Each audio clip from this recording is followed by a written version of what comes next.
Hola mon amigos, Crucible here.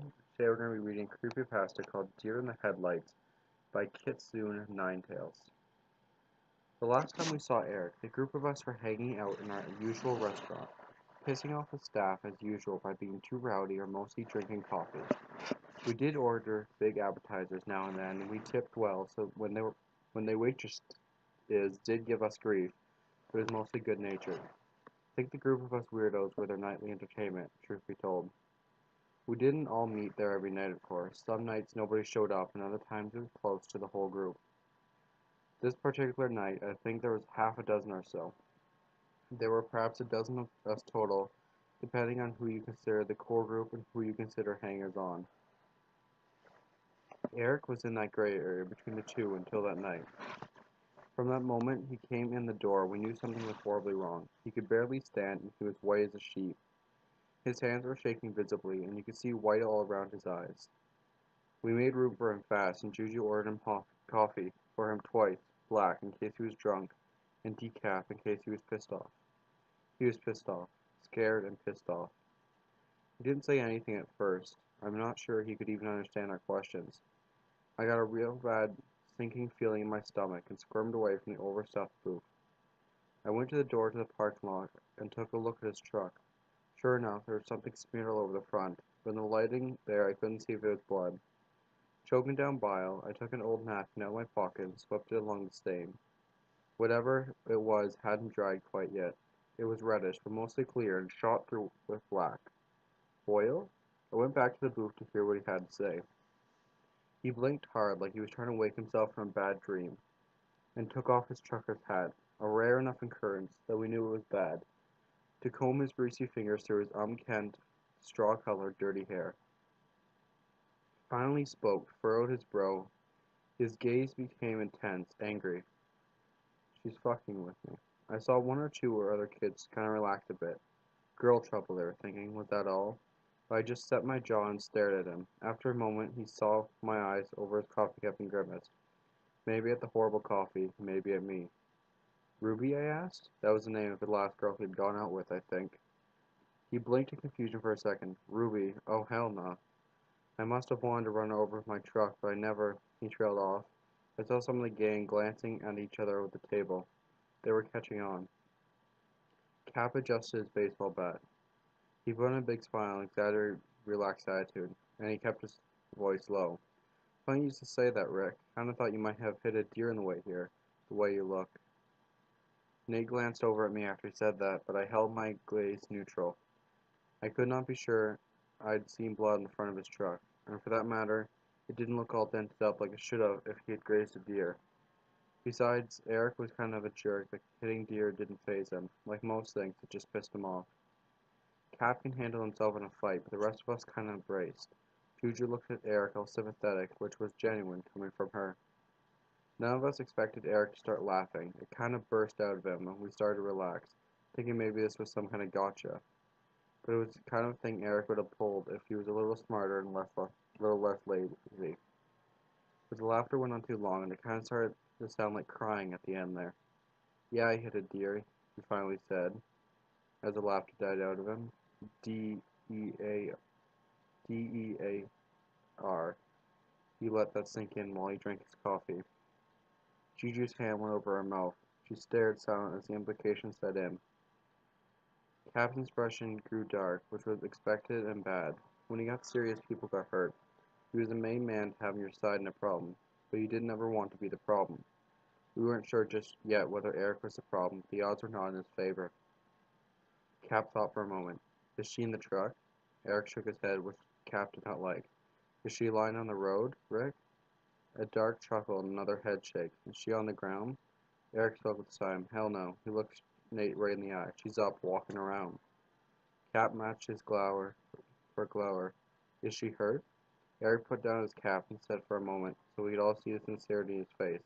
No, she ain't hurt, Nate. She ain't hurt at all because she's dead. Now we know that what Eric was saying was impossible. We also knew he meant it, so that meant he had gone crazy. We all were stunned in silence for a moment, and when the chatter stirred up, he held up a hand to hold it. He shrugged off his own anger, more like a story to wait for a bit. and gestured for Eric to continue. We were his friends after all, and we had seen some weird things. We had to make the effort to believe him. I blamed Foghat, he started with that, and a few of us chuckled and nodded. No one sane would ride with Eric at the best of times, but the song's slow ride made him crazy behind the wheel. I was taking the old valley highway to town specifically so wouldn't have to deal with idiots on the road.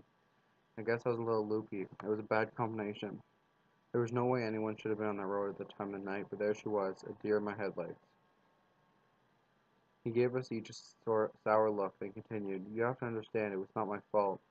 I was driving too fast, sure, but my reflexes were sure, I admit that, but the thing is, she was too close to me, too fast. Even my best day in broad daylight, 5 miles under the speed limit, I still would have hit her. You have to understand that." We all nodded, understanding we didn't really feel. Whether he swallowed or acted was not irrelevant. He continued. The pump had been trimmed. I stood on the brakes as close as I could without jackknifing the truck. I will never forget the way she looked. She had this funny expression in her face, not fear, not exactly surprise. I saw it for a brief instant, and then her body bounced. Unable to contain herself, Juju interrupted him with a quiet sob. Cat put his hand on his shoulder. I grimaced inwardly, whatever else happened. Eric was going to get a bust in the jaw for making her cry, but not here, not now. Eric had the floor. I got out of the cab and ran back to the end of the truck. She was all broken and torn. Her eyes stared. IVMT training, you know, so I checked for a pulse. I wanted her to be alive so bad. If I had made a mistake, it would have been the other way. I would have thought she was alive when she wasn't. But I didn't make a mistake. I know that now.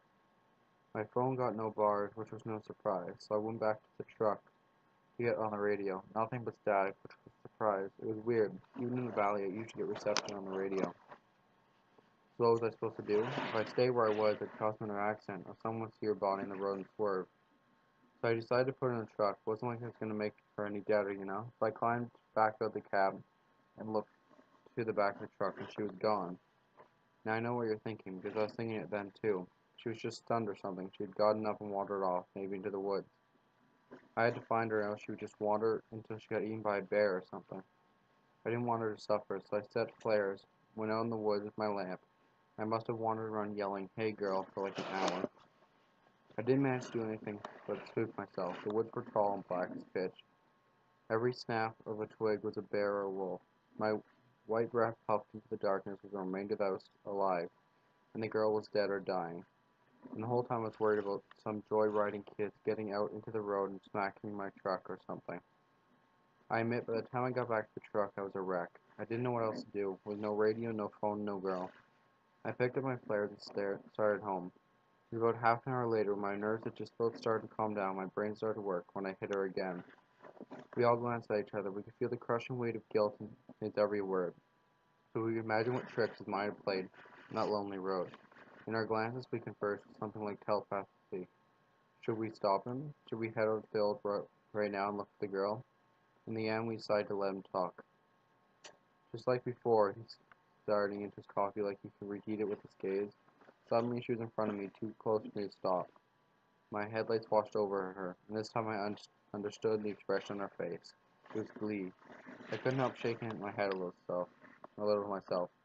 Rationalization. She wanted to be hit, therefore it wasn't his fault. I hoped to myself that therapy could fix denial this deep. Time after that and time after that, and each time his face held more and more joy before it was smashed into oblivion. I started driving crazy slow. Finally, traffic from behind caught up to me. A sea of traffic, honking and tearing. Saw the exit to the diner, and here I am. Cap stood. He started pulling on his jacket. Eric stood. He put a hand on Cap's arm, but he pulled it right back when he saw the look Cap gave him. "You can't go out there, man. You don't understand what's out there. Neither do I." Cap simply said, "Sun's up. We can find the body now. She's got a family somewhere. They deserve to know what's happened." Eric stuck his head guiltily, then covered with bravado. "I ain't going out there again. I don't want you to. Stay here, drink coffee. I'll deal with this." Eric blinked, gratitude spread across his features, quickly swallowed by stubborn pride and concern. I saw him try to think hard, also rare, and then he started laughing again. The sound was high and strained and completely fake. "I got you, huh? I got you all. You should have seen the looks in the stupid faces. Well, I'm going to be telling this one for a while. See you all later." He squared his shoulders to Cap and stepped into his path. Eric looked away when Cap talked. I'm going up there anyways. Eric looked back at Cap. His eyes looked moist.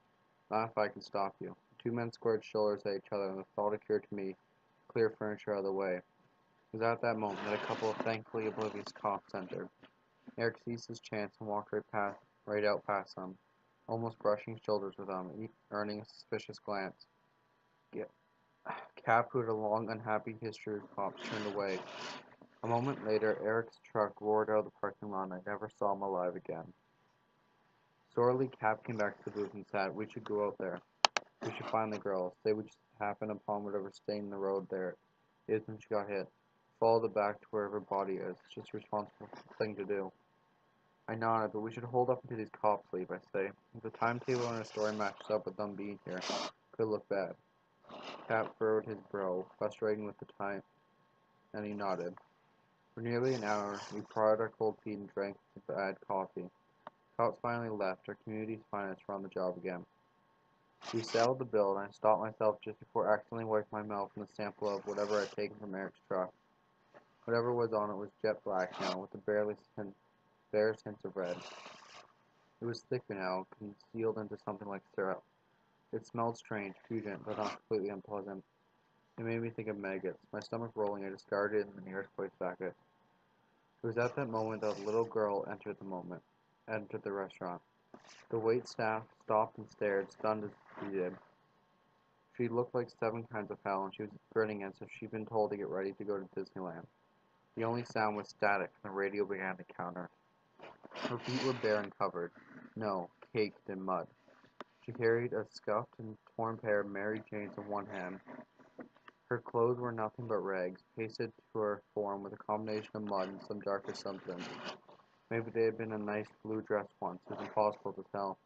You couldn't even make out a pattern of something like tire treads in places. More disturbing to us, who had heard Eric's story, was the fact that the girl, despite the condition of her clothes, looked perfectly fine. Every tooth was in place in her little head. Her hair was matted and streaked with mud, tangled with leaves, but it was all there. She didn't have a bruise or a scrape anywhere to see. It was almost enough to make one think she was indeed part of some elaborate prank. He hadn't seen Eric's eyes. Her eyes were also strange. At first they looked like the perfect blue eyes you would expect a little girl in a TV commercial, but after the moment you caught it, they did not track naturally, almost as if she were now gained by hearing alone, or some stranger sense. She didn't blink nearly often enough. She pranced right up to the counter in front of us, as if she was in her Sunday best. Maybe she was. "Excuse me, miss," she said cheerily. "Have you seen a truck driver come in here in the last hour or so?" The counter girl shook her head no unsteadily. The statement was technically true. "How disappointing," she said, flouncing a little in exaggerated frustration. "I'd really been hoping to find my playmate. We're having so much fun." I realized this utter cold crept up my spine, and we weren't looking at a little girl. We were looking at something that was pretending to be a little girl, something that had learned its mannerism by rote, or which was recalling them from a distant memory. Suddenly she cocked her head to one side and made a beeline right for us. We parted like the Red Sea before Moses, and she proceeded to the wastebasket where I discarded the sample. She plucked a napkin from its place and regarded for a moment, not quite sniffing it, but with a similar cant to her shoulders. "You've been here," she said. "You can't wipe me away that easily." With that, she proceeded out the doors that Eric could use to reach the parking lot. She twirled in place a few times and headed off skipping.